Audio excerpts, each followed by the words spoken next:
तिनका और तूफान। इस पाठ के लेखक हैं श्री सुदर्शन। जन्म 1896, मरण 1968। पंडित सुदर्शन का वास्तविक नाम बद्रीनाथ है। आप हिंदी और उर्दू के मशहूर कहानी लेखक हैं। आपकी हिंदी कहानियाँ सुप्रभात, नगीने, झरोखे आदि अनेक संकलनों में उपलब्ध है। आपने कहानियों के अतिरिक्त भागवंती आदि उपन्यास और अंजना, सिकंदर आदि नाटक भी लिखे हैं। ऑनररी मैजिस्ट्रेट आपका प्रहसन है। आपने कुछ कविताएं भी लिखी हैं जो झनकार में संग्रहित हैं। आपने अनेक फिल्मी कथाएं और फिल्मों के वार्तालाप लिखे हैं। प्रस्तुत कहानी तिनका और तूफान आपके झरोखे नामक किताब से ली गई है। इस कहानी द्वारा आपने तिनका, पेड़ और तूफान का प्रतीक सामने रखकर तीन अलग अलग प्रवृत्तियों के इंसानों के बारे में कथित किया है।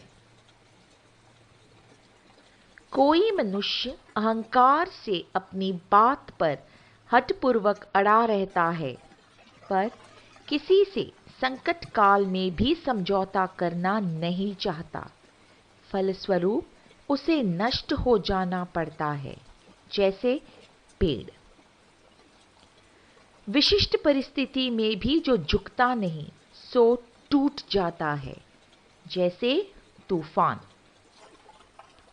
लेकिन ऐसी ही हालत में अपनी कमजोरी को जानते हुए जो मनुष्य परिस्थिति से समझौता करता है और साथ ही अपने स्वत्व की रक्षा करता है, वह बच जाता है, जैसे तिनका। बाढ़ में वृक्ष तो उखड़ जाता है, पर घास बनी रहती है। तिनका और तूफान इसका नमूना है। इस कहानी में पेड़ अहंकारी मनुष्य का, तिनका कमजोर परंतु व्यवहार कुशल व्यक्ति का और तूफान उद्दाम बलशाली व्यक्ति का प्रतीक है।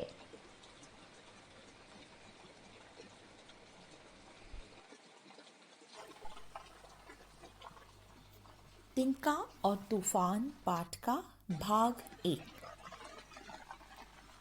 तिनके ने पेड़ से कहा, मैंने दूर से तूफान की आवाज सुनी है और दूर से उसे इस तरफ आते देखा है, और मैं जानता हूँ मैं उसमें गुम होकर रह जाऊंगा। तू बड़ा है और मैं तेरे सामने बहुत छोटा हूँ, और बड़ों का धर्म है कि छोटों की रक्षा करे। क्या तू मुझे आश्रय देगा? पेड़ ने खुशामद के ये मीठे शब्द सुने और झूम कर जवाब दिया, मैंने तुझे आश्रय दिया। मेरे तन के साथ लिपट जा और निश्चिंत रह। तूफान तुझे जरा भी नुकसान न पहुंचा सकेगा। तिनका पेड़ के साथ लिपट गया और सोचने लगा, अब मैं इतने बड़े और इतने मजबूत पेड़ के साथ में हूँ, अब मुझे तूफान का क्या भय है।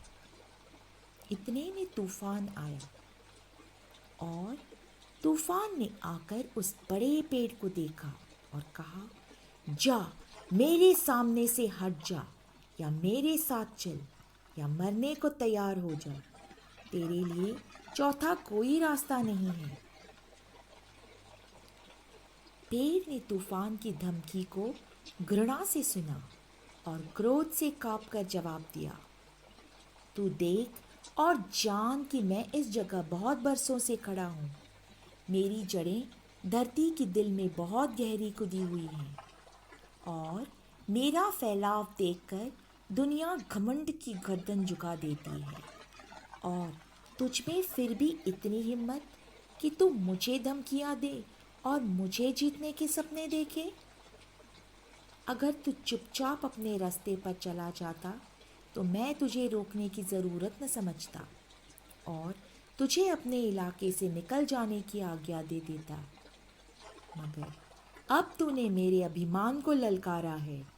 अब मेरा अभिमान तुझे रोकेगा और तू यहीं से वापस जाकर दूसरे तूफानों से कहेगा कि अपने लिए दूसरे रास्ते की खोज करो। यह रास्ता तूफानों के लिए बंद है। सारी रात तूफान और पेड़ की लड़ाई होती रही। सारी रात तिनका डरता, कांपता, थरथराता रहा और मन में मनौतियां मनाता रहा कि पेड़ जीत जाए और तूफान हार जाए। मगर जब रात बीत गई और दिन की रोशनी ज़मीन पर फैली तो तिनके ने देखा कि उसकी प्रार्थना स्वीकार नहीं हुई। पेड़ अपने गहराव और फैलाव के साथ ज़मीन की मिट्टी पर पड़ा था और तूफान सामने खड़ा गरजता था और कहता था, ज़रा उसका हाल देखो, जो अपने आप को बड़ा कहता था, जिसकी जड़ें धरती के दिल में गहरी गड़ी थीं, जिसका फैलाव देखकर दुनिया अपने घमंड की गर्दन झुका देती थी। इसके बाद तूफान ने तिनके की तरफ देखा और कहा, तू तिनका है, मैं तूफान हूँ। मुझे तुझको धमकियाँ देना अच्छा नहीं मालूम होता, न मैं तुझ पर ज़बरदस्ती करना चाहता हूँ, क्योंकि तू मेरे सामने तुच्छ और छोटा है। मैं तुझसे सिर्फ यही पूछता हूँ कि तेरा इरादा क्या है। अगर तू इस लाश के साथ लिपटा रहेगा तो तेरी जगह चूल्हे की आग में होगी। अगर मेरा साथ देगा तो तेरी जगह आसमान की ऊंचाइयों में होगी। तिनके ने जवाब दिया, मैं जानता हूँ तू मुझे मार डालेगा, मगर मुझ में हिम्मत नहीं कि तेरी ताकत के सामने खड़ा हो सकूं। और मैंने यह देख लिया है कि जो तेरे सामने खड़ा होता है वह मिट जाता है। यह कहकर तिनके ने अपने आप को पेड़ से अलग किया और तूफान के पाँव में जाकर छुप गया। और दूसरे क्षण वह आकाश में उड़ रहा था। जमीन उसके नीचे थी और बड़े बड़े भवन और ऊंचे ऊंचे मीनार उसके नीचे थे।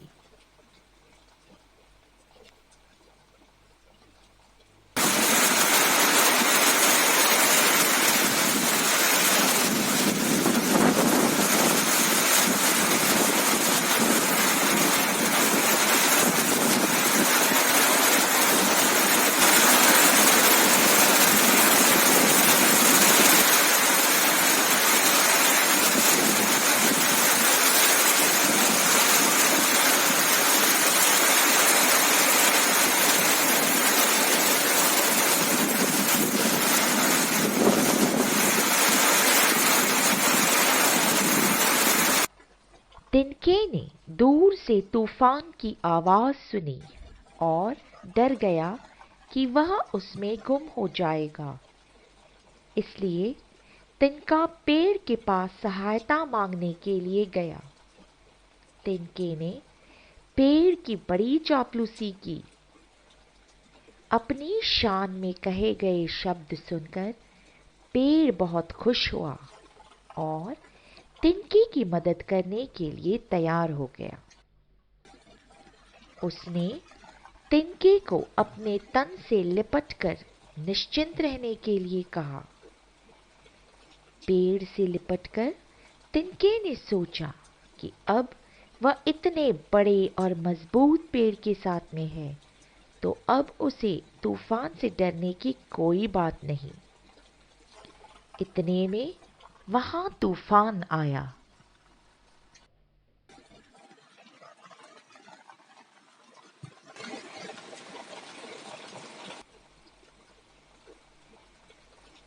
आते ही तूफान पेड़ को धमकाने लगा। तूफान ने पेड़ को उसके सामने से हट जाने की धमकी दी। तूफान की धमकी को पेड़ ने घृणा, नफरत से सुना और गुस्से में आकर तूफान को वहीं से वापस चले जाने के लिए कहा। पेड़ को बहुत बड़ा अहंकार था। उसे इस बात पर अभिमान था कि वह अपनी जगह बहुत बरसों से खड़ा है। उसकी जड़ें धरती के दिल में बहुत गहरी कुदी हुई हैं और उसका फैलाव देखकर दुनिया घमंड की गर्दन झुका देती है। आगे पेड़ ने तूफान से यह भी कहा कि तू वहीं से वापस जाकर दूसरे तूफानों से कहे कि अपने लिए दूसरे रास्ते की खोज करो। यह रास्ता तूफानों के लिए बंद है। इसी बात पर तूफान और पेड़ के बीच बहुत बड़ी बहस होती रही।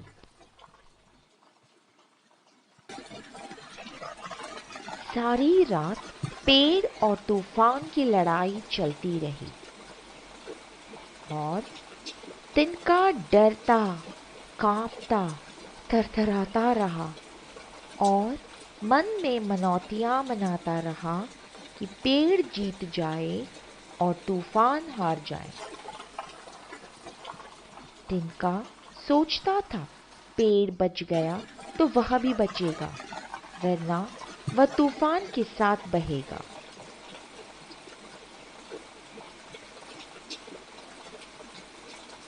लेकिन ऐसा नहीं हुआ।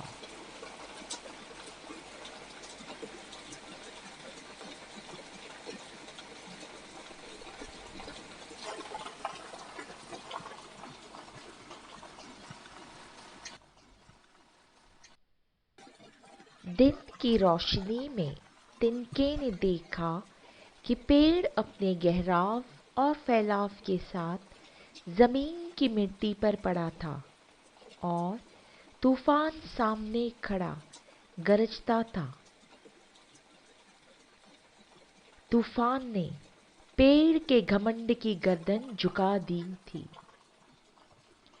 पेड़ के अभिमान को अपनी ताकत से चूर चूर कर दिया था। यहाँ पर हमने देखा कि पेड़ अपने अहंकार की वजह से अपनी बात पर अड़ा रहता है और अंत में नष्ट हो जाता है। इस घटना से तूफान अपने आप को अधिक बलशाली समझने लगता है। उसमें उद्दामता भर जाती है। वह खुद को सबसे शक्तिशाली समझने लगता है। इतने बड़े पेड़ को गिराने के बाद तूफान तिनके को तुच्छ और छोटा मानने लगता है। पेड़ को मरा देख तिनका भी डर जाता है। वह खुद को कमजोर समझने लगता है। अपनी शक्ति का अधिक प्रदर्शन करवाने के लिए तूफान तिनके को आसमां की ऊंचाइयों तक ले जाना चाहता है। तिनके के पास दूसरा कोई रास्ता नहीं रह जाता। वह पेड़ के साथ लिपटा रहेगा तो उसकी जगह चूल्हे की आग में होगी। इसलिए वह खुद को पेड़ से अलग करता है और तूफान की शरण में चला जाता है। तिनके ने सोचा कि तूफान में ताकत है। उसके सामने जो खड़ा होता है वह मिट जाता है। तूफान के पांव में झुककर वह अपने आप को सुरक्षित समझने लगा।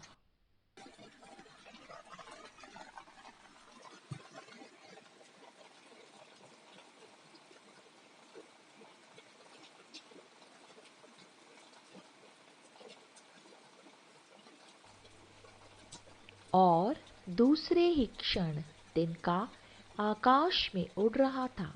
जमीन उसके नीचे थी और बड़े बड़े भवन और ऊंचे ऊंचे मीनार उसके नीचे थे।